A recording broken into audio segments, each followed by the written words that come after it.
Shut up, Tom. This is the Bad Pipes podcast. Today it's me and Scott, and also with us is our friend Tom. Local interloper. Tom is here. Local interloper. I thought we were just a podcast hosted by two wise trees. What? Did you not catch that in Barbie? When No. there's literally a part with like the corporate dudes, and like there's just a line where one of the guys is like he just says something about a podcast hosted by two wise trees. Oh, And I was like, yeah, we're the Barbie movie endorsed podcast of podcast hosted by two wise trees. I was gonna say now's the time for a rebrand. So Two wise trees. two wise trees. The two wise trees shooting stars overnight to visit them. All right, so Hey, news Rose. before we get into Barbie and talking about Fury Road. News. Games Workshop, their financial report was recently. And in it, I got a quote that I pulled here. They mentioned the, quote, the soon-to-be-released Warhammer The Old World, end quote. So people are expecting a soft launch of it in either October or November. And to launch it, it's going to be that fabled Tomb Kings versus Bretonnia box set, like one of those starter boxes that they do.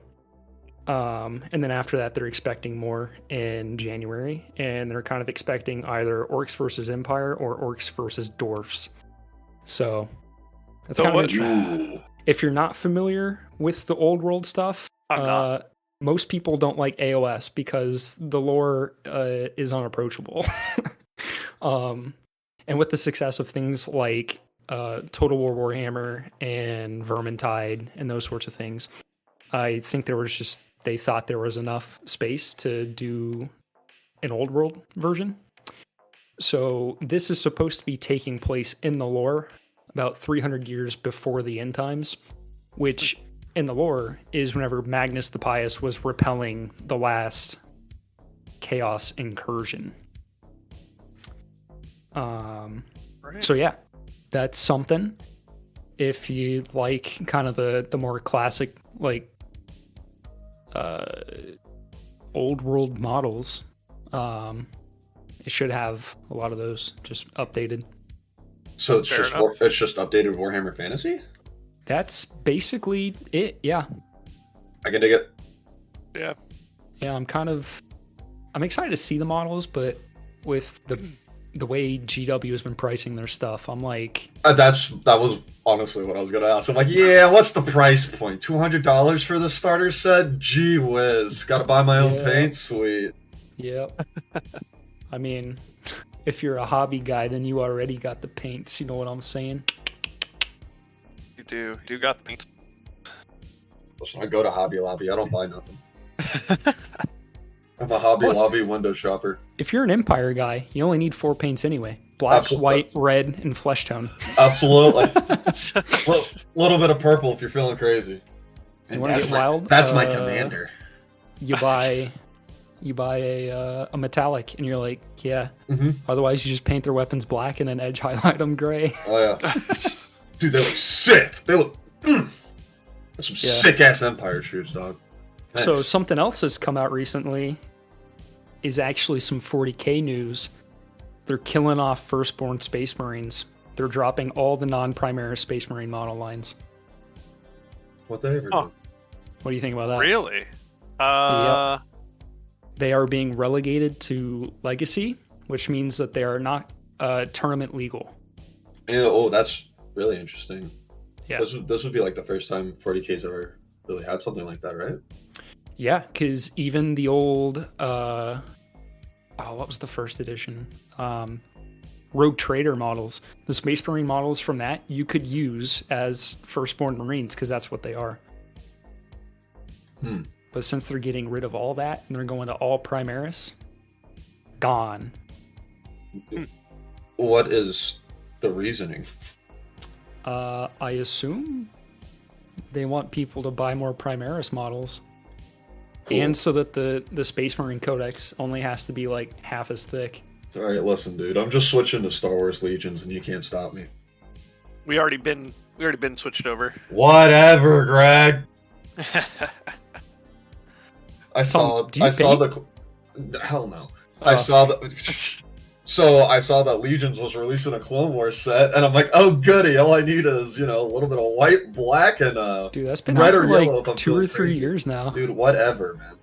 Even the phase ones. I think phase ones. Are they? I just phase saw ones in the starter box. I saw them on Amazon like a week ago. And yeah, bud. And I was thinking about it.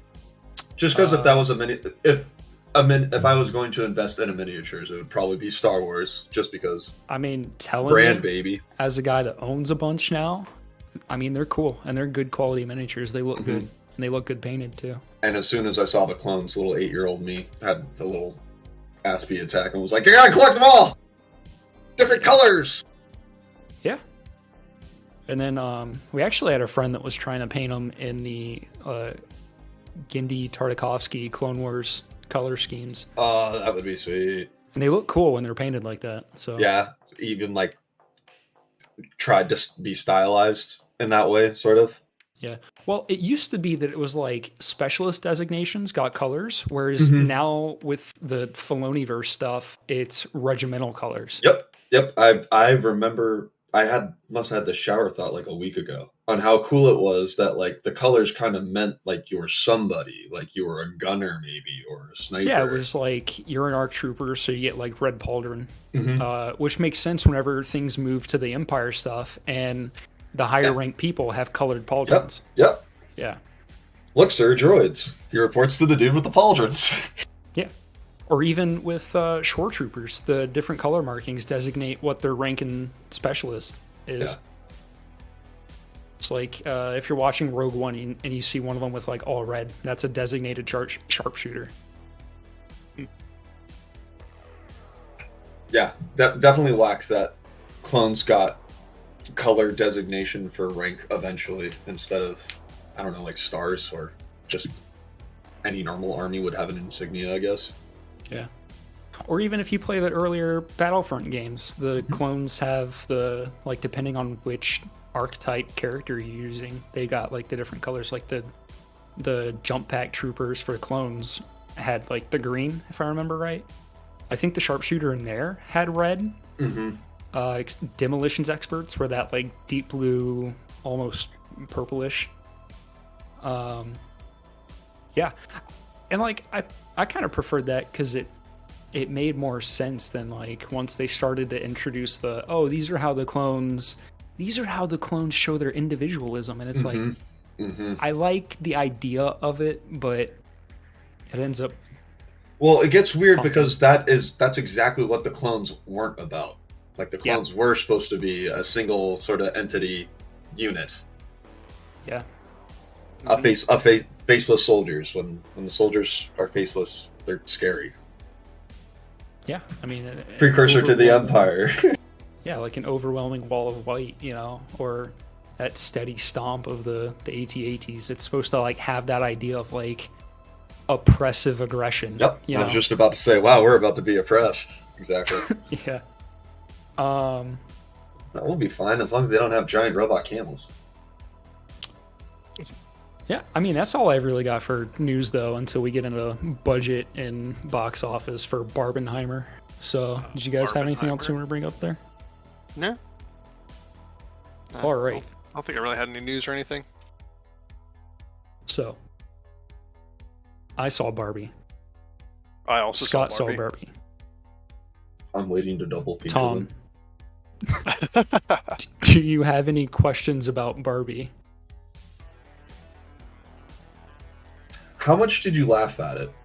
Like, is it actually as funny as I think it should be? Like, is it laughing at itself the whole time? Because it better be. How many times did I?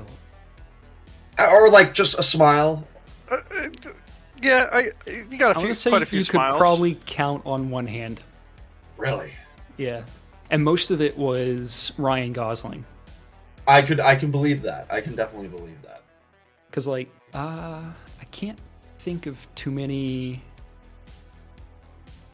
like Margot Robbie moments where I laughed, because a lot of her character is more of like the emotional side of things. Yeah, I was gonna say I think a lot of it. I think part of the reason is like Ken's whole storyline is definitely like uh, pointing at the like. It's just kind of ridiculous where he like goes, getting into what happens in the movie. Like goes to the real world, finds out about patriarchy, and then brings it back, and then it's kind of like this is this is so like over the But top it's ridiculous. like a cartoon, like harmless version of it, which is what's Yeah. like ends up being funny about it. You know, Well, because it's like the whole like horse thing. He's just like, yeah, horses, and it's like what? it's about horses and like respect, right? Yeah. Is like kind of what his idea was. Yeah. Yeah. I think one of the parts that I caught myself like smiling or laughing at is the them that like the him just like getting obsessed with the song, like the song Push by Matchbox 20, and then just like the whole like scene of all of the Kens like on the beach, all like right next to each other. Yeah. all like in unison playing the song. I thought that was pretty funny. I will say my whole theater when the Ken song started, where he's like, "I'm Ken and I'm enough," whatever the name of that song is. I think it's just I'm Ken.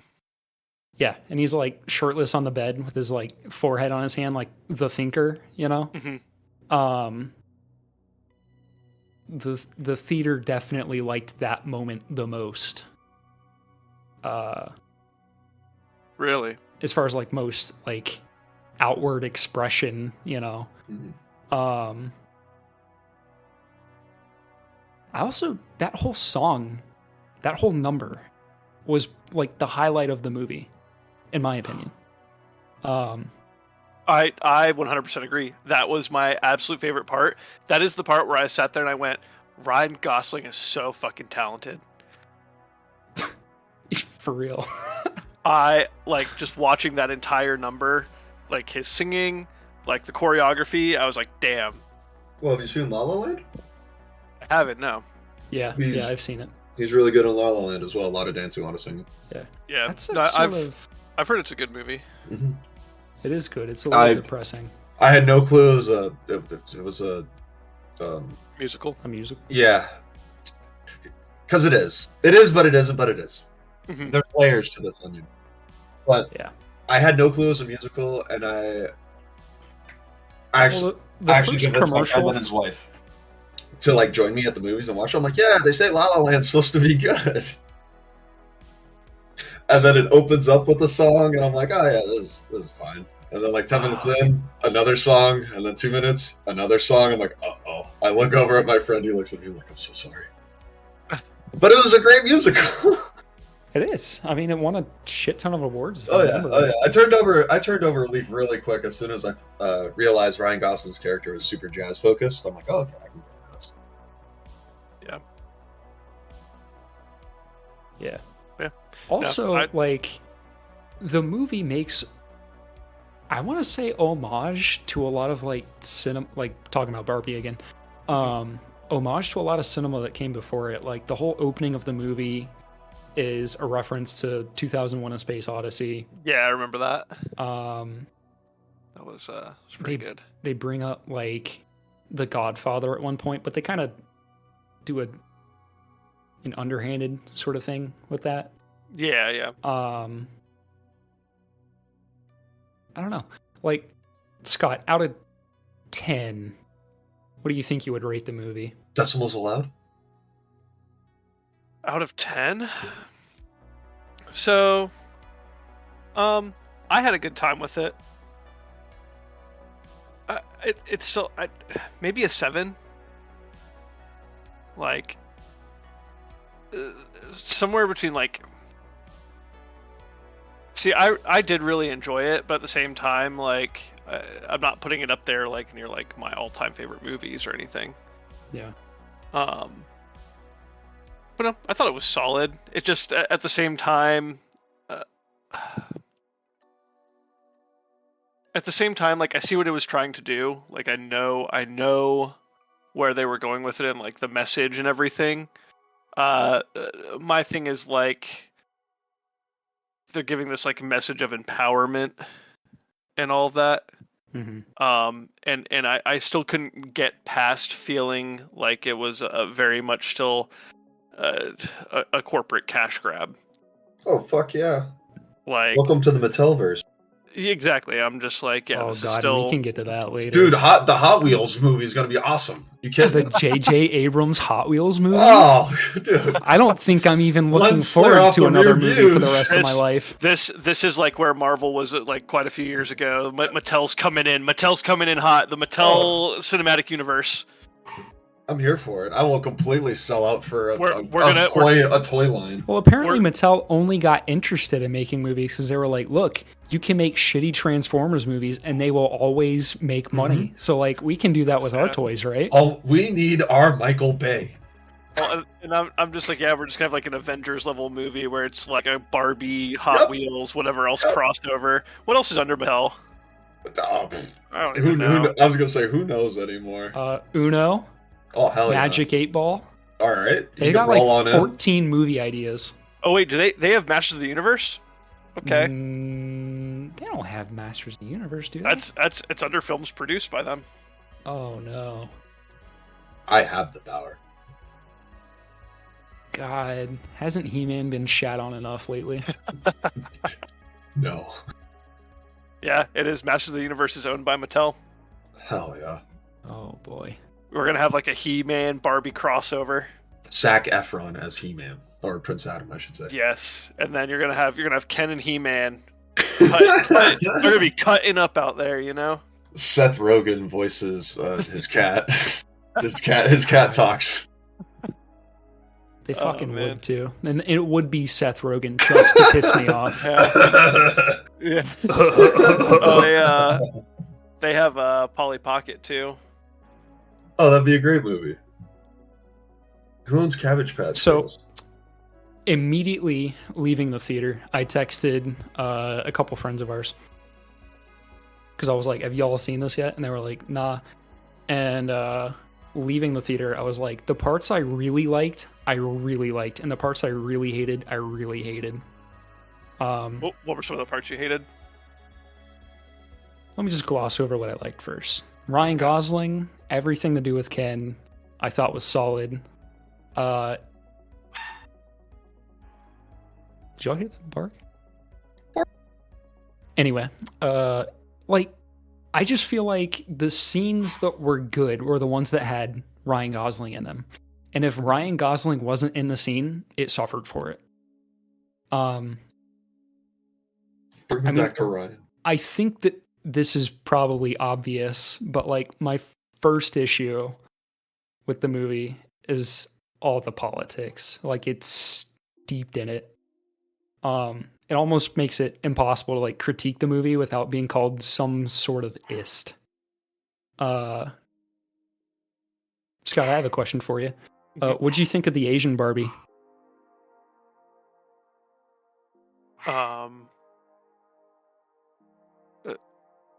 I don't recall there being an Asian Barbie. That's something that Film Threat pointed out to me. I didn't think about it, but I was like, oh yeah, there wasn't one. So like, even with their push to make this like a super diverse movie, they still missed the Asians. And I guess they thought Simu Liu as Ken was enough. Now see, I'm gonna disagree with you because I don't feel like it was that politically motivated. Now I feel like there was a feminist push to it, but my thing is like, Barbie has always been diverse. There's been a million different Barbies. Like, I don't think it's necessarily a push to be inclusive or be diverse just for the sake of it. I feel like that's just the nature of Barbie. It's always been like, they've already always done that for the toy line. Yeah, but I mean, like, that's for the toy line. For the movie, they didn't have like a front and center Asian Barbie though, which is something to be considered, you know. No, that's fair, but that's just one. But I mean, like, the rest of it, I still like. I feel like having various different. I feel like having various different Barbies. That's just like the nature of the brand. They have always done that. So I don't know. Watching it, like, I didn't. Well, I'm not saying that like, oh, they made this big push and then like they failed or something. It's just like even. like I'm not critiquing the Barbie line there. I'm critiquing like the casting of the movie. Does that make sense? Okay. Like, yeah, I expect there to be one of every kind of race as far as like depictions of Barbies. They didn't have an Asian Barbie, which the guy that brought it up on Film Threat, he is Asian, and he's like, he brought it up because he's like, I learned a long time ago that diversity matters unless it's my people, talking about Asians. And then he also expressed some frustration that the only Asian representation in this movie was Stupid Ken. Simu Liu. Oh, I mean, he was like the antagonist Ken, the like anti-Ken. Because obviously, like, you're geared to root towards Ryan Gosling's Ken, and yeah. But Ryan Gosling is also the one that's self-aware enough to have the existential crisis that kind of drives the movie. Like him, his existence being in crisis. Barbie, her existential crisis. I actually thought that was like a good idea for the movie. Was the existential crisis of Barbie and Ken was like pretty good and fun. I felt where that was driving the movie, that was pretty good. The nuance in how each character is treated, though, in the resolution of the film, I feel like that kind of fell off a little bit. Yeah. I also don't get why like romance is anti-feminist. Yeah.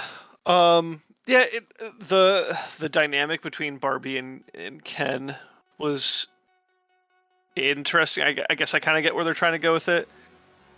That was one thing I was like, I don't know why, like, it's also like try to make it clear that they have feelings, that they're meant to be together, that they're supposed to love each other, but then like they're not allowed to be together or something. That one was kind of weird for me. I do get the message they're leaning towards, which is like obviously like a women empowerment thing. Like you don't need a guy, but at the same time, I get it on the male side of it was kind of like, yeah, Ken, even though like you were invented as almost like an accessory to Barbie, you can be more than that. And Greta Gerwig, when she was talking about like her thought process going into this, she said she wanted like a reversal of the Garden of Eden story, where like God makes Adam, then takes a rib, makes Eve. So I guess she wanted to do like a God made Eve, God being Mattel here, I guess, the corporation. The corporation made woman, and then like to please woman made man as like Ken. An accessory, you know? Yeah. Because I think that might have been like a line in the movie, is like Ken is just an accessory or something like that, or maybe. Yeah, I mean he really, and again you go back to the brand, he really is, and that's, I think it's really funny to think about it because it's kind of like you have Barbie, and obviously you have like Barbie's dream house, like you have they live in their own dream houses, and they have like and then it's never explained what the Kens do. Yeah, it's like they have the Barbie cars, they have like all of this stuff that's theirs, and that's very much like how the brand was. Like you had Barbie and you had all these accessories for Barbie, and then you had Ken, but like Ken came with like I'm sure his own accessories and stuff, but I don't think they ever like explicitly made like almost like expansion packs is what I view them as. Exactly. So like he didn't really have like those things. So like it's like Barbie and all of her stuff, and then it's just kind of like Ken, who's like Ken's an extra. He's like a thing. He's like that extra accessory to Barbie. Now obviously like placeholder. Yeah, and obviously I'm not an expert on the brand. I know of like Barbies and Kens from like my sisters having them. And like they had like quite a few of like the different toys and stuff. So like I'm not an expert. I don't know for sure that they didn't make like extra things for Ken that you could buy, and maybe that changed over time. But like from when I remember back in the 90s, it was very much like Barbie and her stuff, and then you had Ken. Yeah. We also didn't bring up the budget and box office for this, which is supposed to be the transition. So budget about 150 million, and as of today, Thursday after its first weekend, It's sitting at 495 million, which is like pretty resounding success there. Yeah. All right, back to what we were talking about though. I don't know, like maybe a third, 2/3 of the way in the movie, whenever you get this, like you're getting this feeling that the Kens are this like oppressed class, kind of in a way. Like, oh, they live in this matriarchal society and there's nothing for them to do and they have no freedom.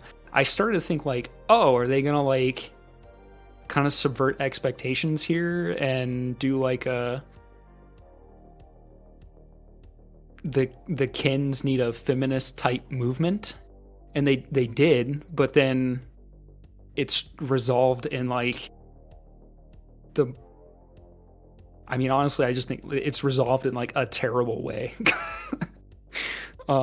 Yeah, I would say like as far as like the plot and like the writing goes, it was just kind of like for me it felt kind of boring.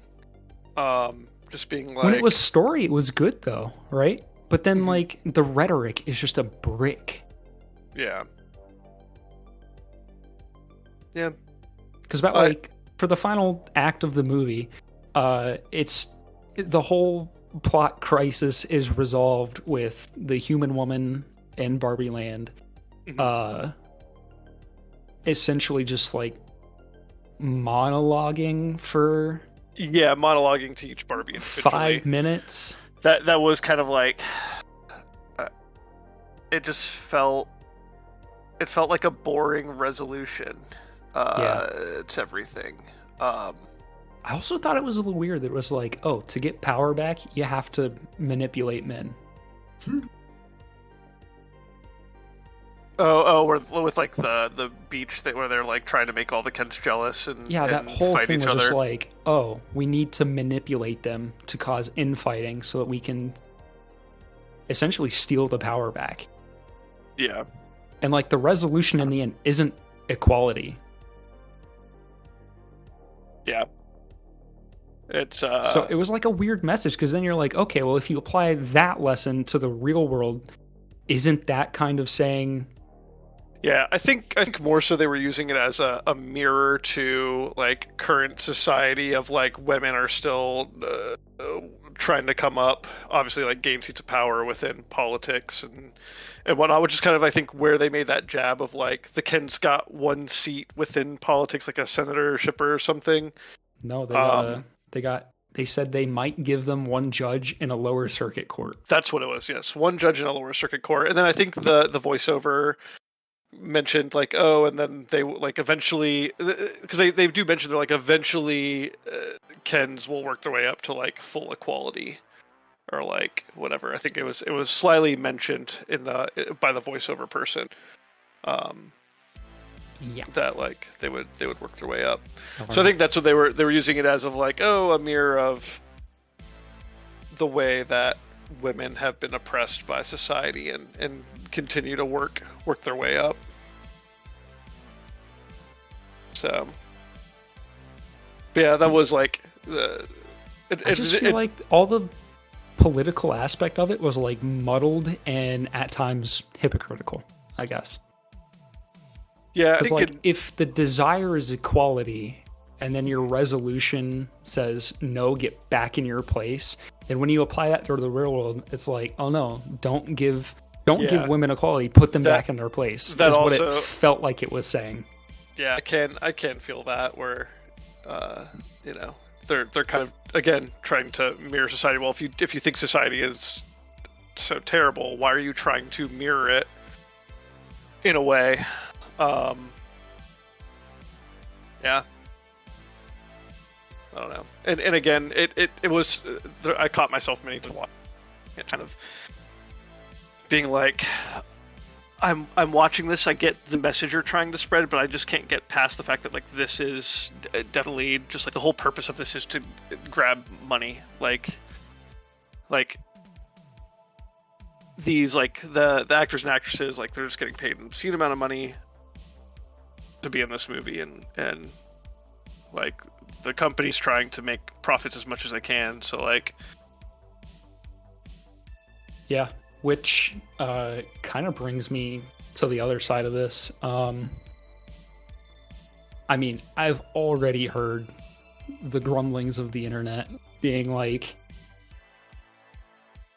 this is an aggressively feminist movie. It's misandrist. It's, you know, like all these things where, you know, they're like fairly conservative takes. Like, I think your general conservative watching this is going to go, this is bullshit, you know? Yeah. I think that your more moderate liberals are also going to be like, well, this is like egregiously heavy-handed with its messaging. I am kind of interested to see how well the box office carries, because obviously it had a huge weekend. It's been having a pretty big week. Yeah. I know that people in larger cities have been struggling to get tickets for it, which makes me think that there's probably going to be 2 or 3 weekends where this thing just like kills it. Yeah, it's been packed out here. As far as it goes for like getting tickets, like I looked at like a couple different showings when I went yesterday, and every one there were only like I went on my own, so like for me it was easy because there were just like a lot of like different just like random single seats available for seating there, and then other than that it's like you have to sit in the very front row. So yeah, it seems like it's been pretty booked out this entire week. Yeah. So I do want to say, looking at Rotten Tomatoes, they are showing the verified audience score currently of an 86% versus the all audience score of a 74%. So a 12% decrease as far as audience score goes. Critic score, what it was when I looked at it on Saturday as well. Yeah, critic score is just a 1% swing between all critics at an 89 and top critics at a 90%. So, yeah, I still think overall solid movie. I just think just entertaining. It could have been better if they hadn't dumped all of the political stuff in exposition, right? Yeah. If it had been worked into the plot so that it more organically led to a more like meaningful resolution, I think it would have been more efficient use of that messaging. Yeah, I'd say in that regard, it felt very surface level. It felt like, yeah.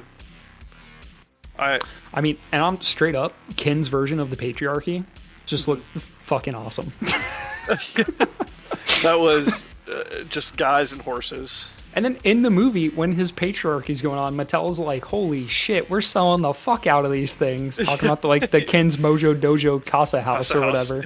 That's exactly and I was like, so dude, I would have bought it. For. It literally Ken's Mojo Dojo Casa House. Yeah.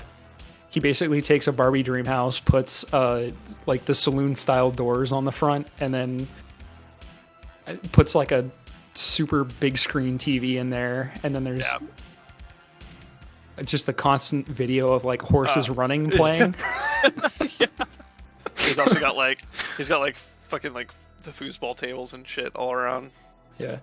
And then like for the opening of his song, the bedspread is like a horse comforter, and the lamp in the room has horses on it on the lampshade. Like, I don't know. It was like an interesting way to portray the patriarchy as this like beer commercial version of the world.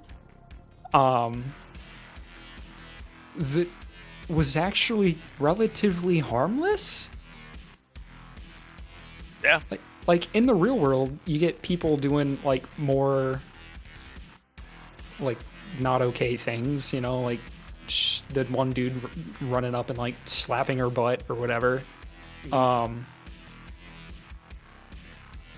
Which, just being realistic here, like I don't think I've ever seen something like that happen in real life. Someone just like slapping a stranger's butt.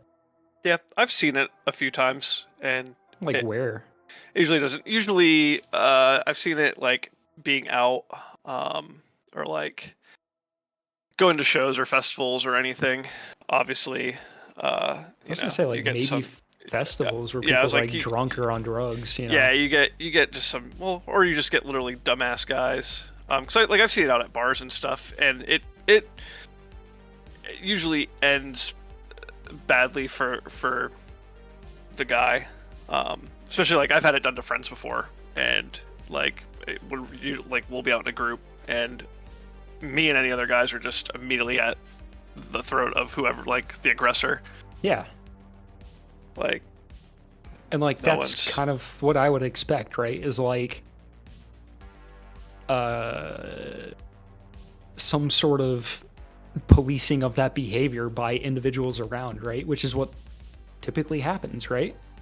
Yeah. Yeah. Well, I was like, I mean, she was just quick to defend herself. I mean, she literally, that happened, she immediately turned around and punched him in the face. Yeah, in a movie.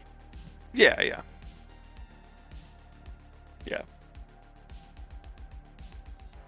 So yeah.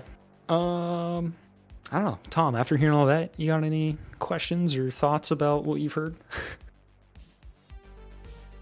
I don't know. You guys are scaring me with this political mumbo jumbo. I just want to watch a movie about a blonde girl. Dude, I just want to live in a Barbie world, dude. I will say Margot Robbie in this movie is 10 out of 10. Yeah. Don't worry. If I gotta watch it on mute, I'll watch it on mute. I've done worse, soldier. God, dude. All the feet stuff, though. Feet? All the feet stuff. Red alert. Yeah. Red flag foot aversion warning. Hold on, what? It's the driving point of the plot is that Barbie one day wakes up with flat feet rather than her pre-designated high heel feet. Makes sense. Yeah. You know what? Makes sense. That's how she knows shit's going wrong. Yeah. So. Yeah. Yeah. That and her imaginary milk spoiling and falling out of the Barbie dream house. Yeah. Just, your typical. Just little girl things, haha. Fake doll things going on. Yeah. I don't know. Honestly, I feel like I can't give it more than a 5 out of 10. Just because, like... Heavy-handed. Kind of like when we were talking about Solo. There are scenes that I really liked, but then the overall movie I thought wasn't that good. Dude, if they just turned on the lights. just one guy. If they just had one guy on key light and they're like, hey, shine it on the fucking stage.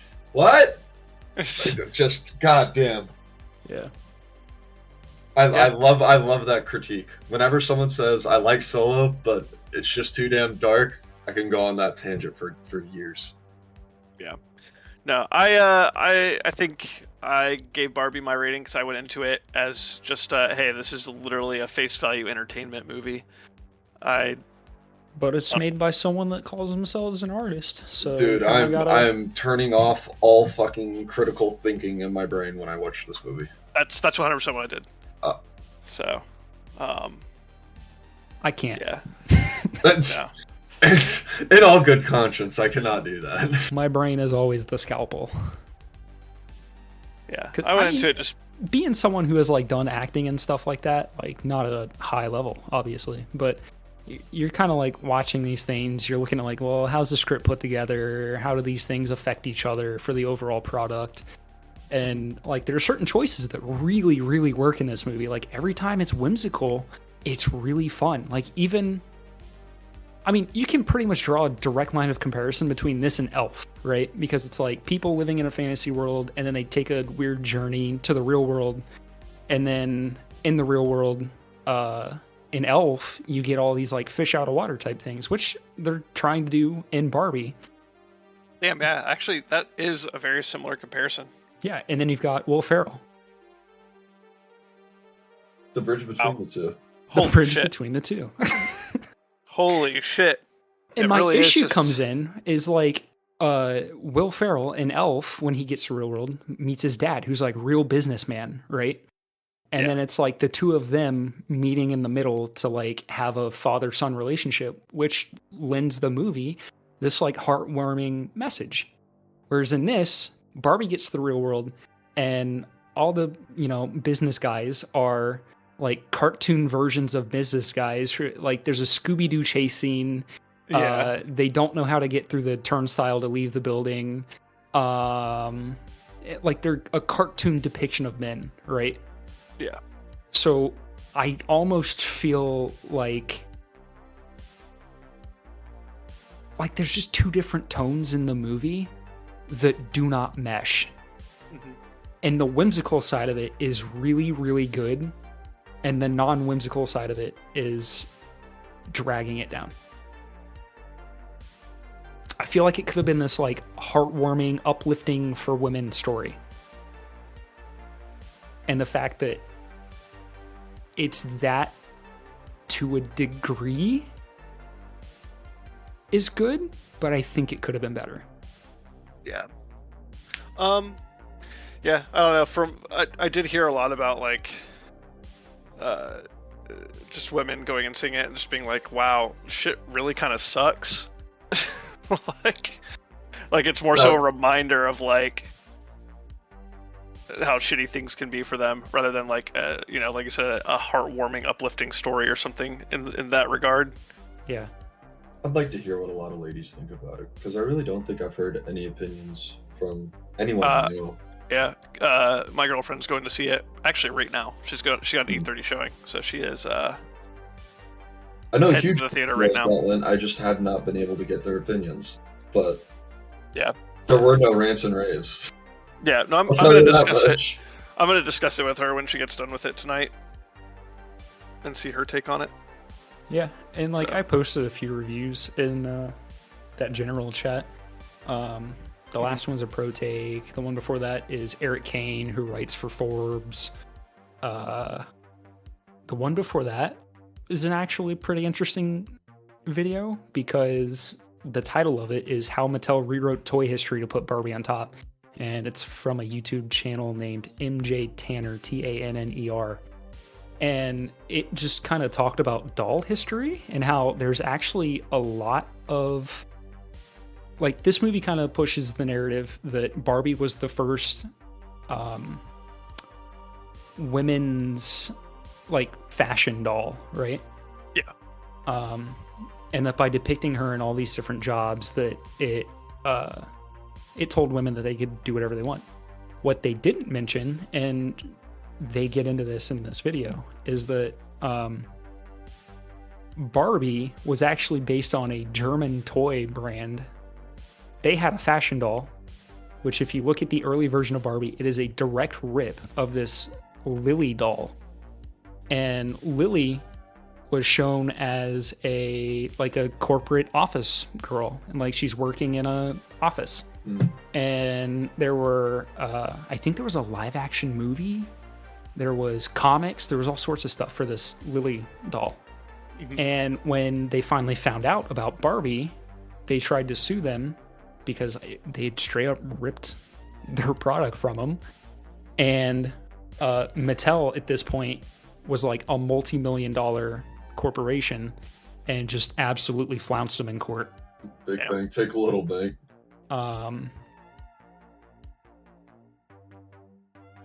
Yeah, so that's an interesting kind of dark side of the the Barbie story.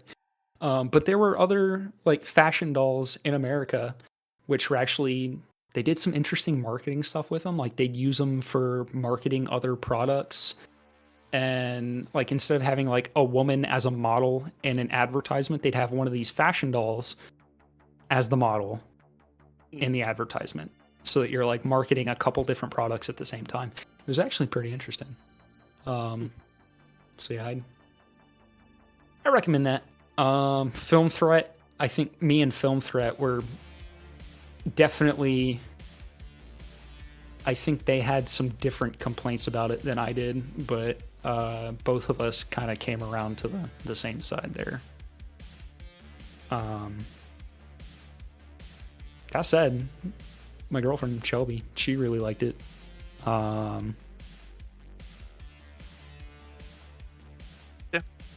Yeah. I thought it, again, I think it's good if you want like a turn your brain off, like just watch something entertaining. And again, like my favorite parts, I think you agreed with this. Maybe it's just us being men, enjoyed Ryan Gosling's parts. Yeah, us being the musical. Firm participants in the patriarchy. Yeah, Yeah. It's not so bad. That's kind of like I've seen the TikToks of like I use my manpower whenever I can. There's like TikToks of girls being like, me after seeing the Barbie movie, it's like mascara running down their face, and they're like, my boyfriend who's online trying to order his I'm Kenough shirt. Dude, I would love to cosplay Ken. I told Casey, I was like, after you see this, I'm totally down for us to do a Ken and Barbie thing for Halloween. Dude, the big Sylvester Stallone faux fur coat, with the bandana. like lightning bandana, the it was freaking pretty sunglasses, like absolutely. I'll even start doing ab workouts again for it. Got 3 months. Yeah, we're coming up on it. Yeah. So yeah, 5 out of 10 from me, 7 out of 10 from Scott. Film Threat, although not the 3 in the review that I referenced, the actual Film Threat article gave it an 8 out of 10. So it's divisive, which is a good sign that it's either a piece of art or that Ryan Johnson made it. So yeah, That's not very nice. well, he ruined Ryan Star Johnson Wars. tried very hard with his fucking movies. Ryan Johnson fucked up Star Wars so bad that Star Wars then fucked up Solo so bad that they actually had a movie flop. Listen, man. He made Looper. How is he supposed to lose? Did you like Looper? I haven't seen it. Wow. Scott, you haven't seen it either, have you? Looper? Yeah, I've seen Looper. Oh, okay. That's the one with fuck, what's his name? Is it the one with Joseph Gordon-Levitt And Bruce and he's Willis. Yeah. and like one of them is tracking down the other, and it just ends up. Oh wait, I don't want to ruin it for Tom. Oh no, I know. Oh, that it just ends up being The movie him. came out from like the future. 50 years ago. Yeah. But yeah, the twist is that it ends up being him from the future, like hunting himself down or some shit, right? Yeah. And his old man the beats Beast. up his younger him. Mhm. Yeah. I saw it. It was fucking forever ago, and it's again, it's probably just as forgettable as Solo. See, Other than the plot twist. Solo's forgettable? Yeah, it is pretty forgettable.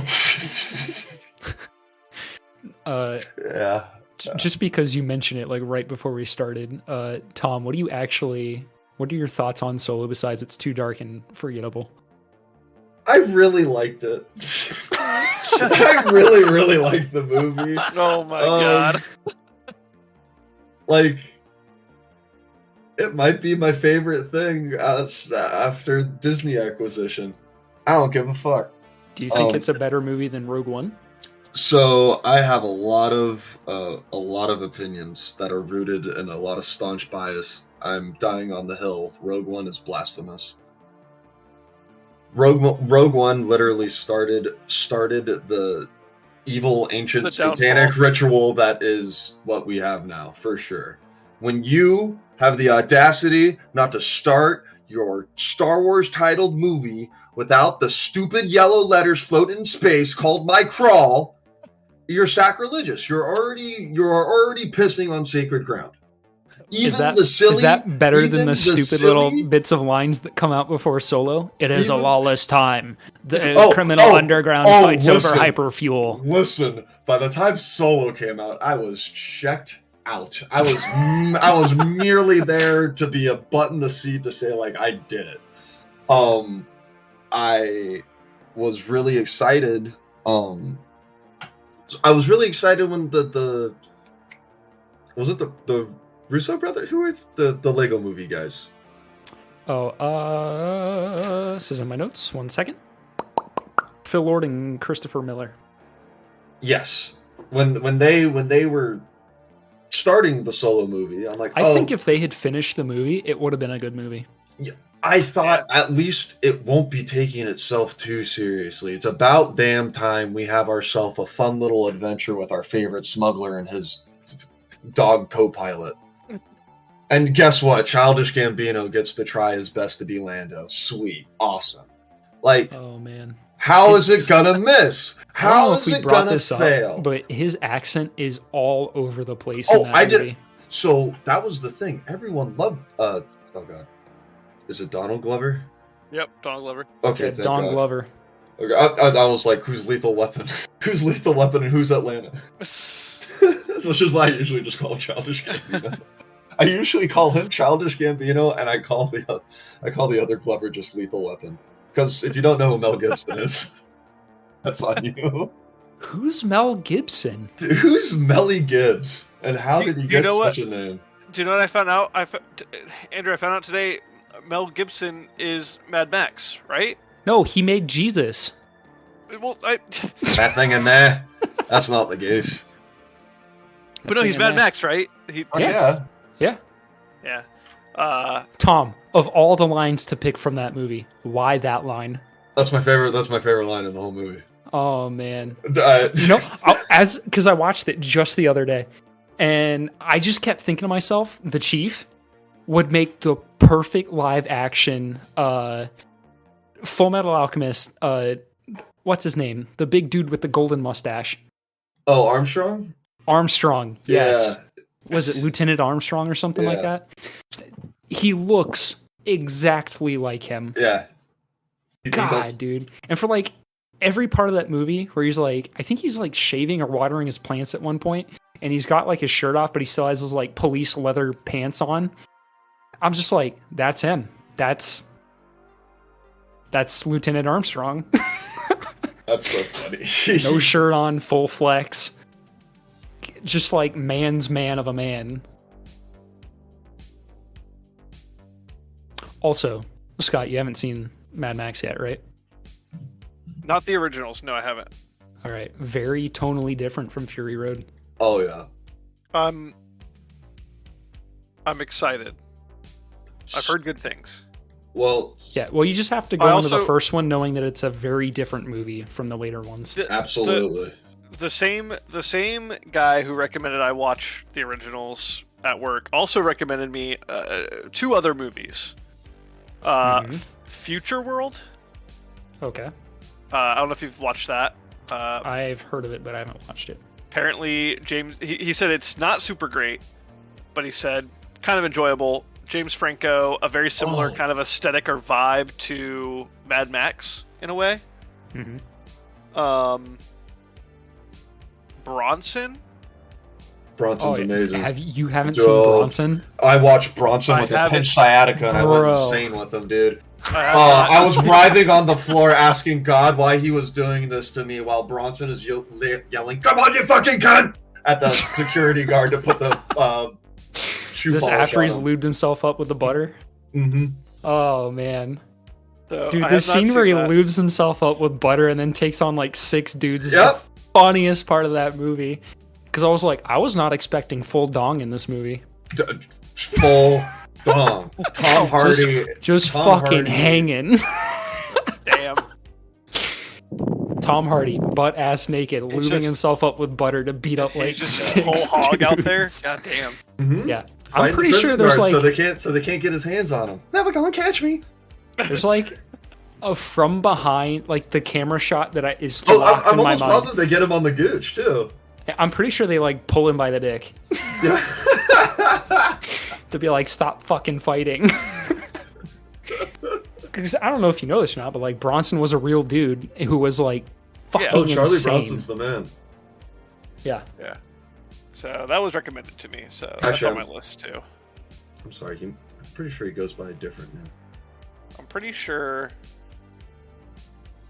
Didn't you recommend Waterworld to me? Is that you, Andrew? I have not watched Waterworld since it was probably on like TNT or one of those other channels like 15, 20 years ago. Yeah, someone recommended Waterworld to me. Oh no, he's back to Charles Bronson. He was Charles Ali Ahmed for a while. But Waterworld's amazing. Don't listen to what anyone tells you. Waterworld is one of the sickest movies ever. MGM or Universal has a live action Waterworld event kind of thing where they do like a condensed version of the movie in like, I don't know, 30 minutes maybe. It is fucking cool. There's like a whole plane crash and everything. I want to say Hollywood Studios does something similar, and it's like an action show. Yeah. Yeah, that I think like I've seen something similar. Yeah. But this one was like motorcycles going all over the place, but this was water sports. Yeah, and then they show you how they do it, right? And there's like the one car that's actually built, like the body of it is in reverse, but it drives full speed backwards, it looks like. And they're like, the way we did this was that we have this guy dressed in a backwards driver's suit, and the car is made to look like it's backwards so that he can go full speed and drive very safely. Oh, and you know what? So the other two movies recommended to me are Escape from New York and Escape from LA. Oh, fuck yeah, dude. Escape from LA is like... So you can't watch them back to back because you're going to be weirded out. Yeah, you're really, what the fuck? Watch Escape to New York if you want to watch like a cool John Carpenter movie that's like John... Very 70s-ish. But I mean, like, it's right in John Carpenter's groove. Like, if you like John Carpenter stuff, the more like sci-fi, like adventure fun time. It takes itself seriously. I would say less fun time. I was gonna say, yeah, definitely takes itself more seriously. Lee Van from Cleef is in it. Escape from LA, absolute kooky. So let me very put it this campy. way. Yeah. Escape from New York has Lee Van Cleef in it, and Isaac Hayes is the main bad guy, who is the voice of Chef.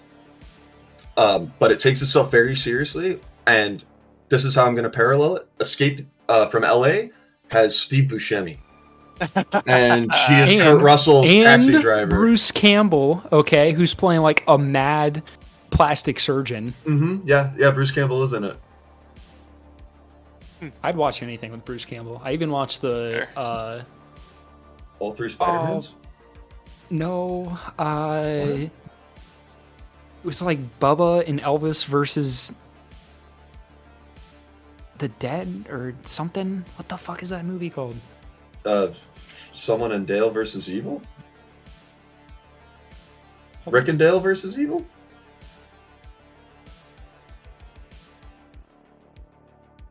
One second. Bubba Hotep. You ever heard of that? No. It stars Bruce Campbell as Elvis Presley, now a resident in a nursing home. The film also stars Ossie Davis as Jack, a black man who claims to be John F. Kennedy. So it's having fun, to say the least. Oh, it's low budget and very silly. The whole thing takes place in a retirement home. It's ridiculous. I just think it's interesting how Escape from New York is taking place. So it was put out in 1981.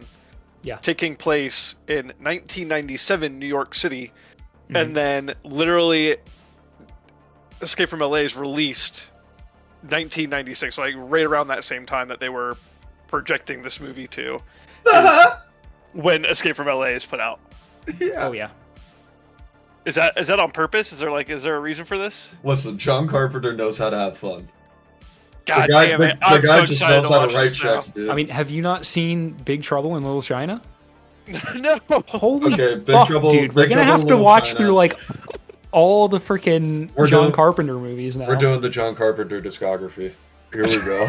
Is this our new one? Filmography, my bad. We're going from Star Wars to John Carpenter now. We might have to. God. Apparently, I haven't seen any of them. I haven't. I No. don't even Oh want my to do God, Halloween. The I'll do Thing. Halloween. Big Yeah. Trouble in Little China. I will watch. I will watch The Thing, Big Trouble in Little China on command anytime. What's the one with the sunglasses? Oh, They Live. Amazing. They Live. Listen, The three of those are like the epitome of John Carpenter. yeah, Because The Thing is actually fucking spooky. Like, there's scenes in that are like, oh, that's fucked up. I tell people The Thing is my favorite horror movie. And then Big Trouble in Little China is like the campiest, just made to have quotability movie that you've ever seen. You know, an old Jack Burton say at a time like this. Who's Jack Burton? Me! With the fucking boot knife. That movie made me want to buy a boot knife. Oh, I replay that scene over and over. And I think the first time I saw it, I laughed five times.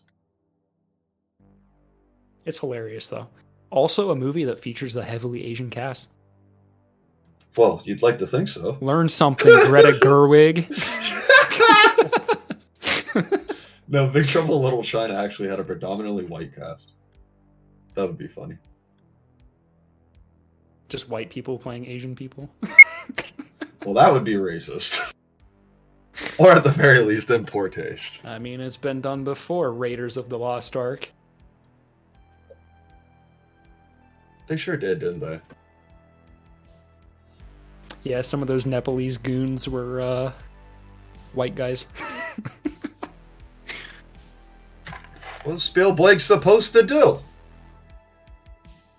You should have known better. You should have fucking known better, Steven. You should have done your Should've fucking known. research. You should have Spielberg, gone around you town. fucking asshole. You should have known better. So, okay, so now that we've gone through that, do you want to get into the other movie we watched? Fury Road? The one we Fury told Road. people we were going to watch last time? Yeah. All right. Mad Max Fury Road 2015. I love that movie. I loved absolutely love it. I fucking such a love good that movie. movie. Yeah. Like, just talking about on like the elements of film, like the visuals are stunning. Almost every single shot, the shot composition in that movie is flawless. Like the fact that they put out a black and white version of it just goes to show you how important the shot composition and the lighting were in this movie. Which is like to say nothing of the action, the world building, the acting, the characters, like the sound design. Like it's Tom, I know you haven't watched it and you can't remember anything except the car chase, which is the whole movie. Okay, But listen. Can you at least remember my favorite character who is... If it's fucking Witness Me guy, I'm gonna drop kick you next time I see you. No, it's... Nick Holt? Yeah, if it's Nick Holt, I'm gonna drop kick You don't like No, Nick Holt? It's not that I don't like him. It's that if he's your favorite character, I'm drop kicking you. No, Why don't it's you not like Nick the Holt. Beast, dude? My Fucking favorite ding-dong. character is Guitar Guy. Okay, that's the the guy number 2. So you don't Who's get he married to? you don't get drop kicked, but Who, Nick Holt? you get a swift kick to the shin. You're asking who Nick Holt is married to? No, the guitar guy from Is he Riley like a Coe. known actor? No, Riley, I don't know how to say her last name. Koff, Keough. She's another actress. Wait, he's known as the Coma Doof Warrior? Yeah. I had no idea that's what he was called. But dude, like the way they blend his music in with like the actual soundtrack of the movie. That was good. And I then, like, remember liking that a lot. yeah, and the way that all of that combines with the vehicles and the ambient sound of the environment, like you could just listen to that movie and be thrilled the entire time. I just remember seeing that and being like, that is so absurd and over the top, and I fucking love it. Like it's very orky, right? Like 40K orky. Yes, I was having that exact, like, while I was watching the movie today, because I haven't watched it since I like ever like got into 40K lore, like looking at like, you know, looking into anything 40K. Like I didn't even really know what 40K was the last time I watched that movie. So looking at it now, like I remember watching them driving and like watching like the car chases and being like, this is like literally them just like yelling war is like Orc from 40K. Yeah. And that's a pretty apt comparison and a pretty fair reason why I suppose I have such a distaste for like the post-apocalyptic like that punk side of it. Genre? No, just that Raider car punk, everything's metal and jagged, and I don't really like it when You don't like that aspect of it? no, it's not something that I'm about. It's God, not dude. that I liked. I It's not. freaking love it. So, the part where in they're Warhammer, fighting I on don't the play freaking orcs, car. you know? Well, I don't play orcs either. I got Space Marines. I'm a Blood Angel boy. If I ever got back into it, if I ever bought another army, it'd be But Orcs. I would never want to. I I've like painting green, huh? Yeah. always That have sucks. always will. Green Green and brown, sucks baby. to paint, dude. Does it suck as much as white? Because let me tell you, trying to paint Tau. Dude, after painting my snow troopers, I got no issue painting white. You just have to have the right paint for it. That's fair, yeah. Also, a real nice trick for painting, if you're having issues with coverage, mix a little bit of ink in with your paint. So buy like a white ink and mix that with whatever your white paint is. If you want like a really white that has coverage. Yeah. Same thing for yellow. If you got issues painting yellow, find yourself a half decent yellow ink and blend them. Fair. Yeah. Paint happy trees. I just remember the first time seeing Mad Max Fury Road and absolutely loving it. And watching it today, I still fucking loved it. Yeah. Yeah, there's a point, like the turning point, literally the turning point where she turns off of the road to Bullet Town or wherever, where you're just kind of like, oh, shit's kicking up. Yeah. Because then you got like those raiders coming through and they're all speaking Russian, and you're like, yeah, it makes sense that there'd be Russian people that like fled to Australia, you know? Yeah. And like all of the world building, like the worshiping these machines almost, like the sign of the V8, Nux having the V8 engine scarred onto his chest.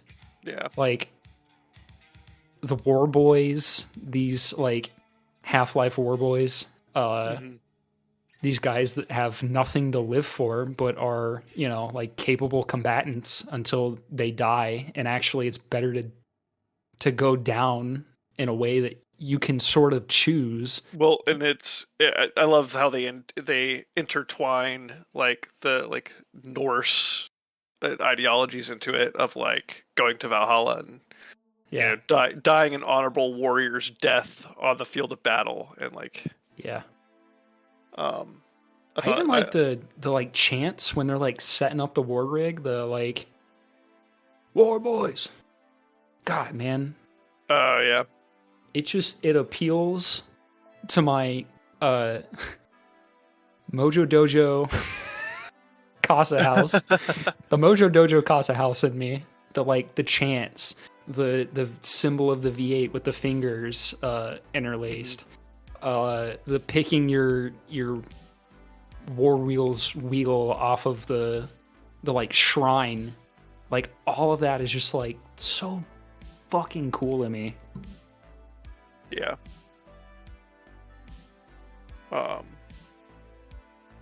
Yeah, absolutely. I mean, the movie itself is just. I mean, I think it feels like it's just action. Constantly, it's just constant action, like from the get go. Like it doesn't feel like the pacing is just. I felt like it's amazing. Like it just keeps going and going. Oh yeah, and it's visceral too, man. Like every time.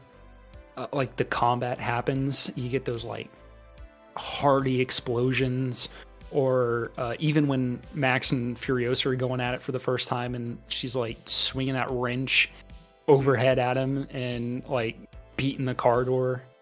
God, each one of those feels like it could, like one hit is enough to fucking kill him, you know? And it is, like in this franchise, it is. It's not something that like dances around damage or wounds or anything, you know. When things hurt, they fucking hurt. Yeah. At the end of the movie, when she's like shivved in the kidney, and then God, man, that like is the violence. Don't both of them get the shit beat out of them throughout like the whole movie? Yeah. Oh yeah. Yeah. I was gonna say, wasn't this Charlize Theron? I'm just gonna get the shit beat out of me in every movie, because Atomic Blonde was the same way. Yeah. Like I loved Atomic Blonde, but she was getting the shit beat out of her for 2 cool hours. Because it's realistic, though, right? Like I don't know. I think I'd give up after a rib or two, man. I'm like, you know what? I'm going the fuck home. Yeah, but you weren't raised in the fighting pits. Yeah. Okay. Yeah, that's fine. Okay. I am soft. But yeah, I mean, and she's a cool character. Like, yeah, they don't shirk from like showing her as a woman being put in these situations. Yeah, and I think that was one thing I think I wanted to mention is I appreciate the kind of relationship they gave Max and Furiosa. Like in the movie. Is like that distrust until like, I don't know, very very distrustful at first, and like having to work your way up to like being like, okay, this person's got my back. Yeah. Yeah, I mean, him giving her the gun in that one scene. Yeah. Because they do a good... both Tom Hardy and Charlize Theron, I think, do a great job of acting and conveying that with just looks, like not even using words or dialogue. Like they're conveying it with their looks. Like you can see it when he hands her the gun. Like he gives her a look of like, okay, I think I can trust you with this. Well, because he can't talk for like half the movie, right? Yeah, he barely. Dude, he has hardly any lines because he's like heavily experiencing PTSD the whole time. Yeah. Yeah, great movie. And like the redemption too for all these different characters, right? Like you got Nux who wants to go out in a blaze of glory, and when you're watching the early part of the movie, you realize that like all these lies that they've been told to like give them this like religious zealotry. Yeah. Is actually empty, right? Like you're not dying for a purpose. You're dying so that someone else can stay in power and keep oppressing the people around them. And then whenever he chooses to die in the end, he's dying with purpose. He's dying so that this little group of people that he feel like he's come to love. And there's even that like burgeoning romance kind of that gets cut short and is like tragic and beautiful. He dies for that. He dies for that as an ideal, which is like a meaningful and purposeful death. Yeah. Yeah, that was pretty good. And then Max is tormented by these images of the dead that he's had to leave in his wake, basically. All these people he hasn't been able to save. And he gives these people a new life. You know, he plants a seed. And you see that as a motif as well, like planting seeds. Bullets are seeds. Or bullets are anti-seeds, like wherever you plant them, the thing dies, you know? Yeah. God, man, it's a beautiful movie and like thematically beautiful. Yeah. Yeah, I think that line itself, I don't think I caught any of the first times I watched it, and this time around I did catch that line. It's also like I'm not one to typically watch a lot of stuff with subtitles, and I did watch it subtitled this time just to like kind of hone in more so on what they're saying and the lines being delivered. Yeah. So I think that helped catch that, especially like with the chanting and stuff at the very beginning. Like sometimes it's hard to like hone in on exactly what they're chanting or like what they're saying as they're preparing the war rig, and so like I was able to like more hone in on that and like really grasp what was going on. I can't hear without my subtitles, man. Yeah, but like, God, man, that's another point where like the world building is just phenomenal, because when all of these, you know, war boys die, they do the witness me and they the sign of the V8 and that kind of stuff. But then like when the was it like Volvenari or whatever, the like mothers, when they die at the end, the people who witness it, they do that hand motion of like taking them with them, right? Like the memory of your life, I will always carry with me, is kind of like what they're saying with that. And it, again, is a point where meaning replaces the meaninglessness of the V8. Yeah. God, man. And just like people as characters and machines as characters, like, God, dude, the screams of the engines, you know, like hearing them pushed to their limit, like the people are, you know, if you blow your engine, you're not just killing the machine, but like we will all die as well, you know, like when they're doing the nitro off at the end, blowing nitro into the engine. And I mean, Furiosa has that line like, don't blow my engine. And then they end up blowing an engine, and it means potential consequences, you know, for all of them. Yeah. God, man. And the deaths in this movie are just fucking visceral. Oh, yeah. Yeah. They, the one scene with the one guy, the bullet town. Well, yeah, that one's pretty good. That one is very, that was very satisfying. Oh yeah, And then I just think of the our Bullet Town boy in his like treaded car, and then he Furiosa shoots the spotlight, blinding him, and then he's doing the whole scales of justice thing, and you just like it is kind of, he gets like that on-screen death or that off-screen death where Max just leaves and is like, I'm gonna go take care of it, and you just hear an explosion and see the light, which is playing on the Mad Max tropes, because spoiler alert, he does that in other movies, but you watch the whole thing, and it kind of glorifies that action, whereas in this it's kind of seen as like a violent, unhinged action because you don't see it, and whenever he comes back you're like, what the fuck happened? I just but also covered in blood, carrying a shit ton of guns. But also that scene where she shoots the light out and it literally blinds him, and he's seeking blind justice, is an apt message, right? Like, even just that scene is telling you something. Like, even if it's not like a greater theme in the movie, that idea of blind justice harming people, like, that's something to take with you into the real world. Like, that's a heavy message. Tom, did you say you just thought of something? I don't know. Oh, my bad. God, man, I just love that movie. Yeah, I think it's one of my all-time favorite movies. It's always been up there. So it'll remain up there. Yeah, it's up there on my list. Like in the constellations? I mean, in your movie Zodiac? Yeah. Really? Yeah. Man. Yeah. I mean, Tom, what would your major complaints with the movie be? We all get one. He hates the aesthetic. He hates the spiky. Hate is a strong word. I'm just not about it. It's not up my alley. He's repulsed by the spiky. Repulsed is not the right word. I really do think you love it, or I don't hate it, but in this case, I'm just not enamored with it. Because that's the thing. I feel like the people there isn't anyone who just likes it. Everyone who likes it loves it. Like, they love the Mad Max aesthetic. And I'm not that big on it. That's all I'm saying. It's a very unique post-apocalyptic. It's not that unique, I guess.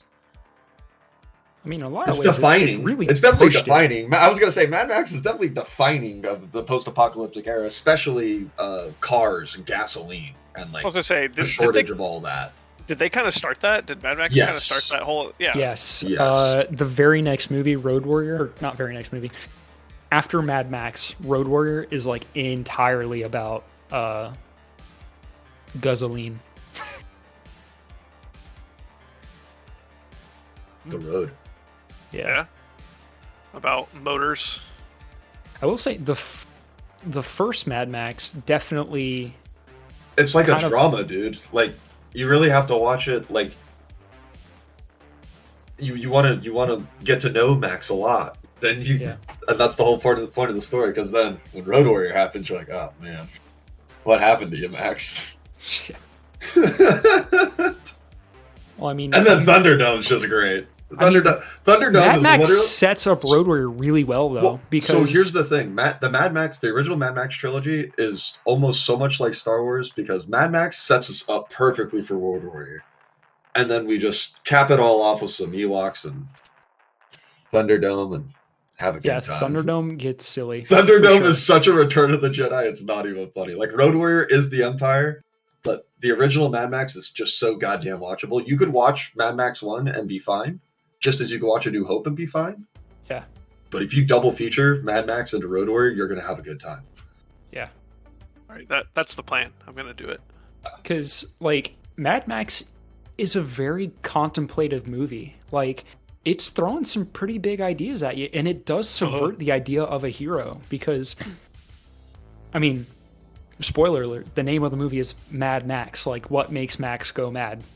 Yeah. And is it insane or is it angry? You know? Like, how measured is the response? What would you do? Yeah. And the answer is, this is exactly what I would want to do. Uh, uh, But also, Scott, I don't know if you know this or not, but Immortan Joe is the toe cutter. What? The guy who plays Immortan Joe is the toe cutter. What is that? You'll know. Whenever you start watching Mad Max, you'll know. Okay. Oh, okay.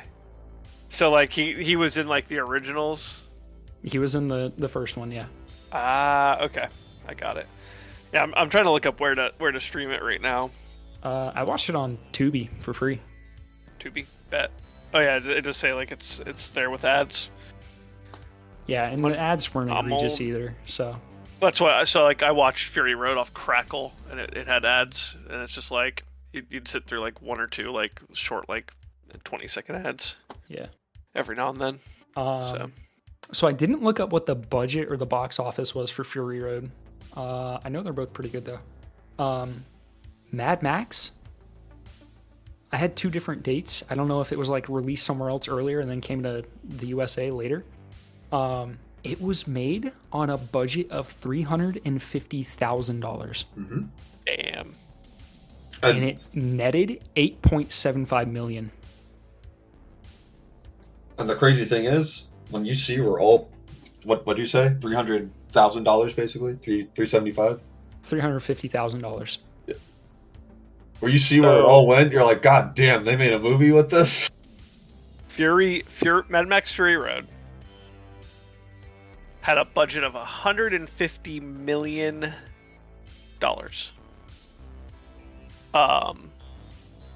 It only opened to 45 million.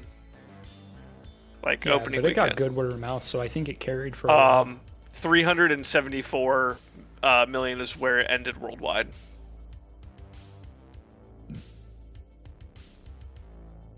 So, Yeah. which, damn, that I feel like that is, I feel like it's being underrated here.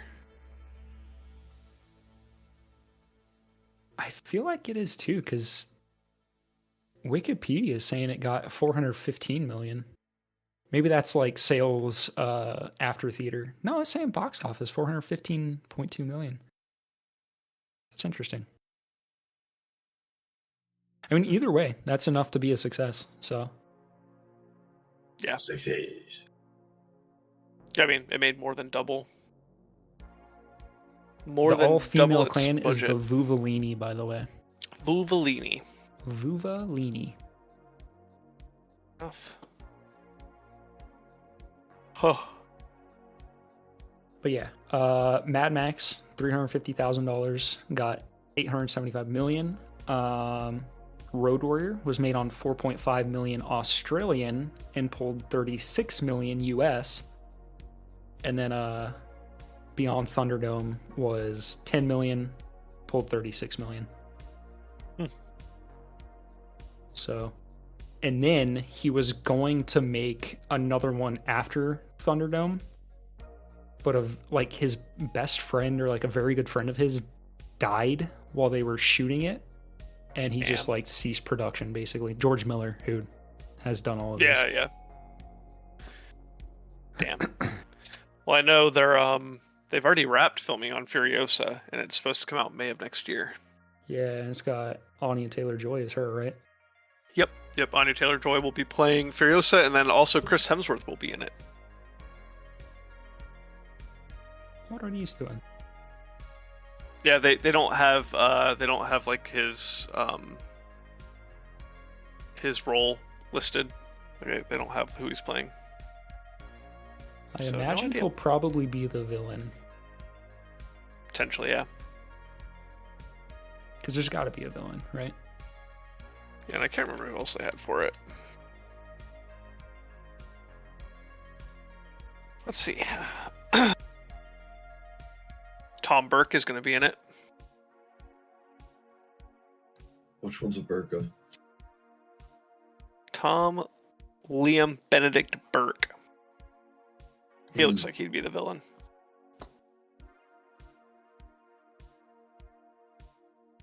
Oh, Nathan Jones, who is a WWE wrestler, is going to be in it. Oh, hell yeah. See, that was my favorite part about a lot of these movies is that they got people that are like big dudes. Like he's the dude who played Rictus in Fury Road.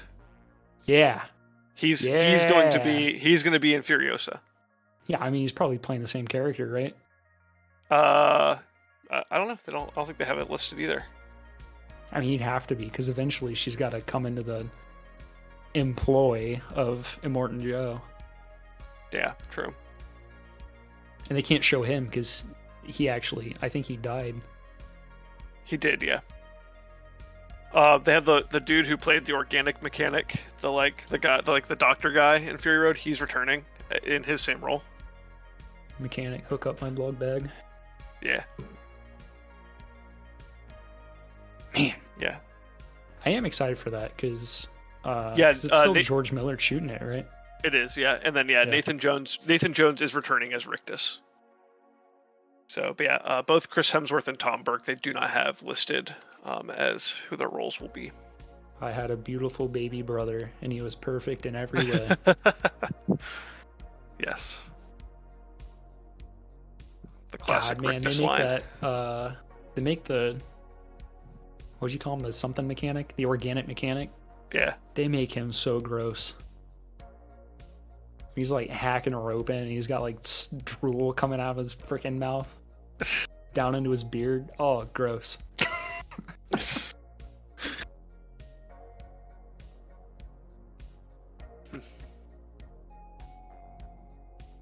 All right. Yeah. I do have one final kind of topic here. Okay. So this is kind of a think piece I've been put together. Oh, I like thinking. But it's the issue of the Hollywood remake, aka the cinematic Ship of Theseus. Are you guys familiar with the Ship of Theseus? No. It's a what would you call it? Like a philosophical dilemma or something like that.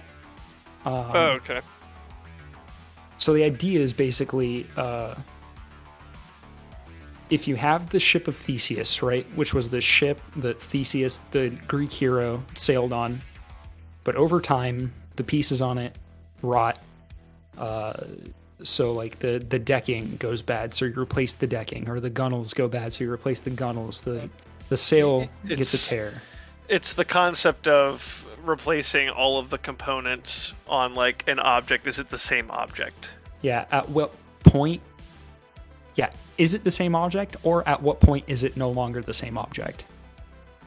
And Snow White last week had me thinking about this.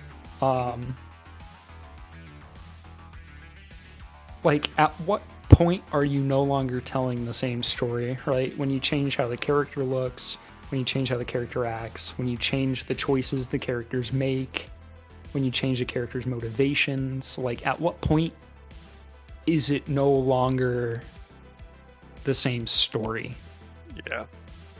Yeah, I think I saw this because I saw an interview with the actress for Snow White, and then I think it's Gal Gadot who's playing the witch, her evil stepmother, whoever, whatever. Evil stepmom. There was an interview with them where the actress who's playing Snow White and was just like something about like, oh, there's no Prince Charming or Huntsman or whoever that comes and kisses her and saves her. Like, she's like an independent. She's gonna go rule on her own, and like she doesn't need a man. And it's just, I think I saw in the comments. That's a pretty integral story to Snow White, is that she eats the poison apple. It's in her mouth. True Love's kiss has to wake her. Yeah. And so like the Huntsman comes and fills that. And yeah, that's like that's part of the whole story. And so I think I saw like comments of people being like, okay, why the fuck didn't we just make a new story? If this is the like what we're trying to like convey, or what we're trying, like the story we're trying to tell, why not just write something entirely new? Why are we trying to retell and remake a story completely different than how it was initially. Yeah. Or like talking about the new Little Mermaid, like she saves the prince in the beginning of the movie purely out of altruism. It's the right thing to do, so she does it. She saves him. They happen to fall in love. And at the end of the movie, he saves her. And it's like this storytelling bit of, rhyme in that, like, he saved her and now they're on, like, equal footing, And they can have, like, this nice romance and fall in love. But in, like, the newest Little Mermaid, like, they change it so that, like, she saves the day at the end of the movie. Like, she wins, Mm-hmm. And, like, the story kind of suffers for that, right? Like, because you don't have the same story beats. Yeah, well, it also doesn't help when you add an hour's worth of extra nonsense to the story. And again, I just think in general, I think just doing live action remakes is fucking stupid, and we just need to move away from that. Dude, think of the Mulan movie without Mushu. It was amazing. Wait, the newest Mulan movie where she's got the most powerful key? Oh, I didn't even see it. As soon as I knew Mushu wasn't chi. in it, I wasn't going to watch it. It didn't have to be Eddie Murphy. Wait. Mushu wasn't in the new Mulan, the live action Mulan? I don't think so. Like, not even a blip. Like, not even like as an animated snake that flies through the air. Like, I don't think Mushu's in it at all. I think they try their best to stick to like the historical actual Mulan, but then they gave her like spiritual superpowers. I didn't watch it. I just heard Mushu wasn't in it. He wasn't. They got rid of him. There was no Mushu in the. Oh my god! What kind of pork am I supposed to order now? Listen, I stick to my guns. Once I hear something, God. I'm in the trenches. And then you hear about them like thanking towns for shooting them, for allowing them to shoot like right next to, what is it, the Uyghur concentration camps or whatever. God, man.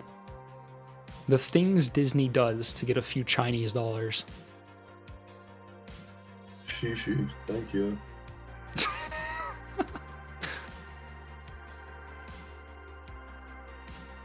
So yeah, I mean, that's just kind of what I've been thinking about, as like,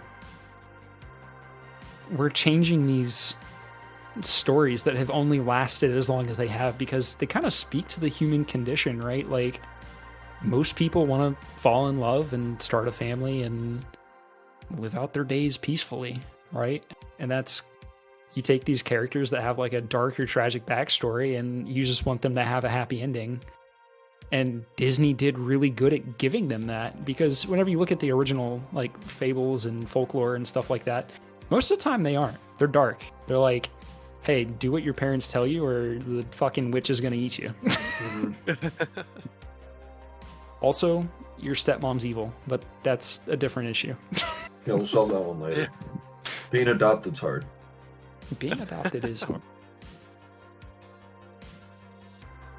Yeah. I don't know. So that's just something that's been like on my mind and bugging me with these remakes. I just think we need to move away from the remakes. So Tom, if you hate post-apocalyptic stuff, does that mean that you're not going to watch the new Twisted Metal series? Jeez. You're not going to watch the new Twisted Metal series, dude? With Anthony Mackie? With Anthony Mackie and Samoa Joe? I might not. So jot that down. I might owe it a viewing, just to see. Oh boy. Shit. What's it coming out on? Like Paramount, I think. Is Calypso the clown? Which one's the clown? The clown is coming out on Peacock.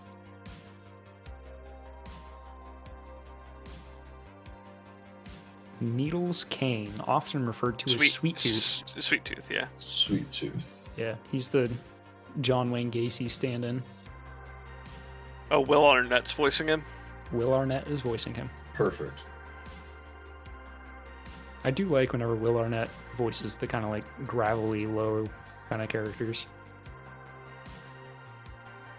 Like Lego Batman, I believe, is Will Arnett. Yep. So wait, so Samoa Joe is playing Sweet Tooth, but Will Arnett is voicing him. Yeah. Yep. I think that's fine.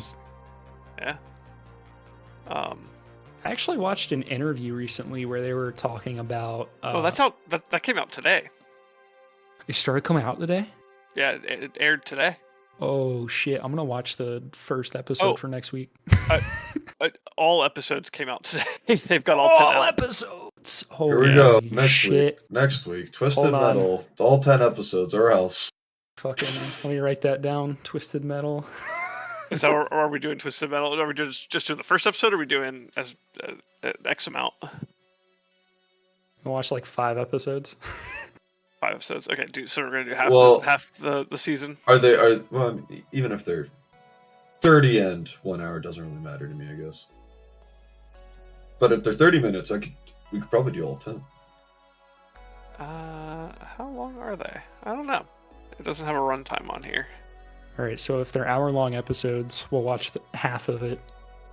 We'll talk about the first half and if it sets anything up and how we think it's going to pay off. And the week after that, if we're not like, this fucking sucks, I don't want to do this. 64% critic score on Rotten Tomatoes. Oh, yikes. What do you think for audience score? 30? 55. 88%. Oh god, the fans know it's up. What? The people have spoken.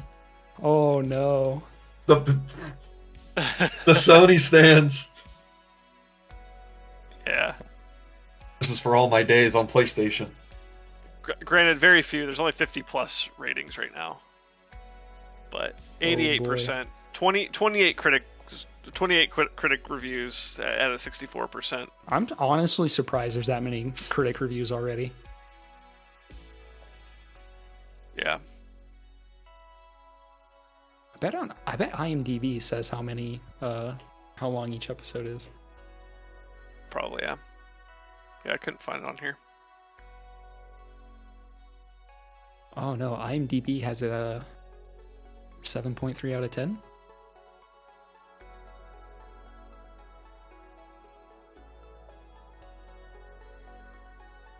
Ah, heck, it doesn't tell you how long. 30 minutes, 30-minute episodes.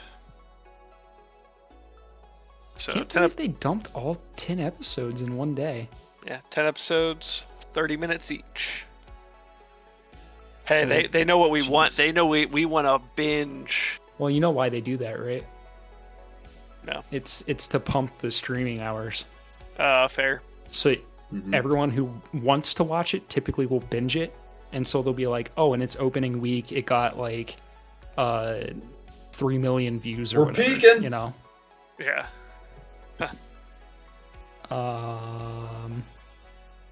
Yeah, honestly, as long as it's not like dog shit and I haven't checked out after the first 5 episodes, I'll probably watch the whole thing before next week.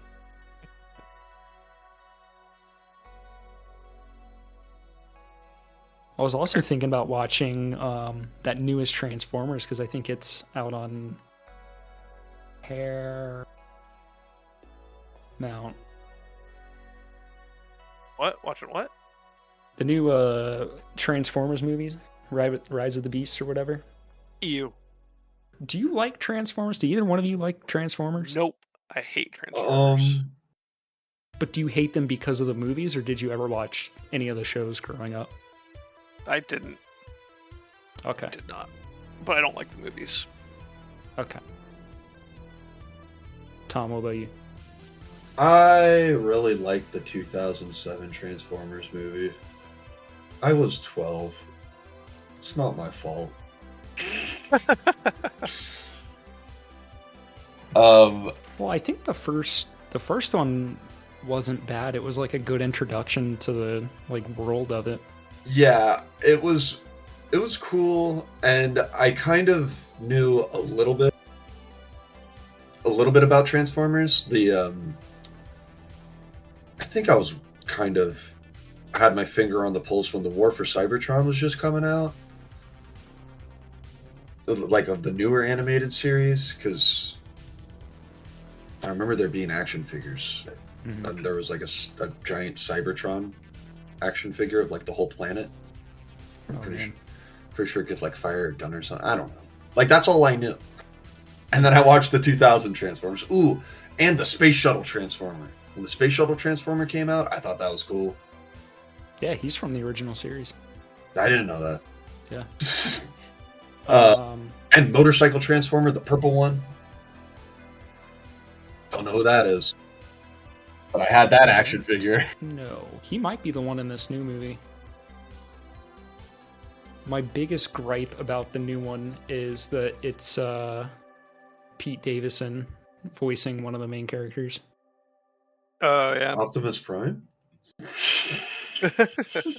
No, he's Mirage. Okay. Is that who? Ron Perlman voices Optimus Primal? I didn't know that.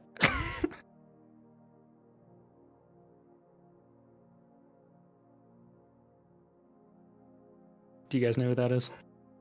I mean, I know where Ron Perlman is. Ron Perlman. Oh, He's I know who original he's Hellboy. Hellboy, yeah. Yeah, I said I know that. I thought you were asking if I know who Optimus Primal is. Oh, I have no clue. Yeah, I asked if you know who Optimus Primal is. Oh, no. He's basically Optimus Prime, but a gorilla. Oh. Oh. So for the Beast Wars stuff, he was like the Optimus Prime character. Mm. God, you guys don't know anything about toy movies, do you? You guys lack culture. Scott's seen fucking Barbie, but he hasn't seen Transformers. I've seen Transformers. I don't like Transformers. Yeah, you saw it, but have you seen it, you know? Did you really watch it with your two Is it eyes? seen? I'm not feeling very seen right now. You know what? You know what toy movie is the best? Fuck, what was it? Small Soldiers? Yes, Small Soldiers. Yes. Such a good movie. Unironic. Have we talked about this on the podcast before? Small Soldiers? I don't think so. Oh, dude. I rewatched it a few months ago, and I was like, you would not believe the cast of this movie. Oh, I know the cast in that movie, dude. All stars. All the soldiers are the guys who played the Dirty Dozen. Mm-hmm. All of the, I don't know, the monster guys? Gorgonites. The Gorgonites. All of those are, good actors. Spider-Man's girlfriend from the old Spider-Man movie is, one of the main characters. Kirsten Dunst. Old dolphin teeth. Come on now. I'm sorry. That's mean. I take it back. I retract. On behalf of the Bad Pipes podcast, I'd like to Redact. apologize to our Redact. for Tom's misogynistic comments about Kirsten Dunst's teeth. It's mean. It's not misogynistic. It's just mean. Tom, why do you hate women? Well. Damn. Now we get the real reason why Tom hasn't seen the Barbie movie. No, I'm gonna go see the Barbie movie. Well, I want to see the Barbie. It's your reparations. Yeah, I owe them. You owe women that much. I owe them that much. You piece of shit. Yeah. I agree. All right. So next week, Twisted Metal. I'll probably come in hot with a review of Transformers: Rise of the Beasts. I'm gonna watch Mad Max, all of them. You're gonna watch all of them? I'm gonna watch all of them. All right. Then I will also finish off Road Warrior and Beyond Thunderdome. Sweet. All right. And I guess that's it for this week. Yeah, thanks for having me, guys. Oh, yeah. First time caller. First guest. First guest, I guess. First guest. Kinda. First guest. Yeah. Well, apart from Isaac a few months ago, but yeah, I was gonna say. I think Isaac was more of a stand-in for me. Yeah. Yeah, he stood the whole time. Yeah. Better boy. As always, thank you if you got this far. Thank you for listening. Subscribe to our Patreon. Subscribe to our Patreon. If we get 3 Patreon subscribers, that'll pay for us to keep hosting our podcast. Boom. Buy our merch. We don't have merch. But if you guys did have merch, where would you go? Would you have a Bagpipes.patreon. Redbubble shop? I was gonna say probably Redbubble. Okay. T-Fury. I'm gonna design. No, hold on. Someone go make the Redbubble. Go make the Bad Pipes profile so that they have to buy it from you. Really I'm going to design some merch, and we're gonna start selling merch. Yeah, we're gonna get your Mojo Dojo Casa House shirts. Yes. Oh, Yeah, I like it. Everyone else is banking on making the I'm Knuff shirts. We're gonna make the I live in a Mojo Dojo. This is my Mojo Dojo Casa House. We literally give people a free template to just draw their Mojo Dojo Casa House. Not in my Mojo Dojo Casa House. Whatever you can draw on Microsoft Paint, we'll put on a shirt. As always, music by Carl Casey at White Bat Audio. Yes.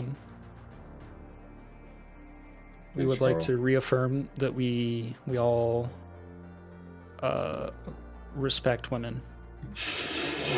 And that Tom's views are not representative of all. No! You didn't even know her name! Tom, do you wanna come back next week for Twisted Metal? If I watch Twisted Metal, I'll come back. Alright, so he might be back next week, fellows of the internet. Or we'll have a new guest. Or we'll have a new guest who respects women. Dude. Or maybe no guests. Or maybe no guests, because we're sick of it. Yeah. Maybe Tom was too much. I've been told that before. Gotta put him back in the closet. I've been forced there before. How do you feel now? Much love to all our people who've listened to this point. Good night, and I love you.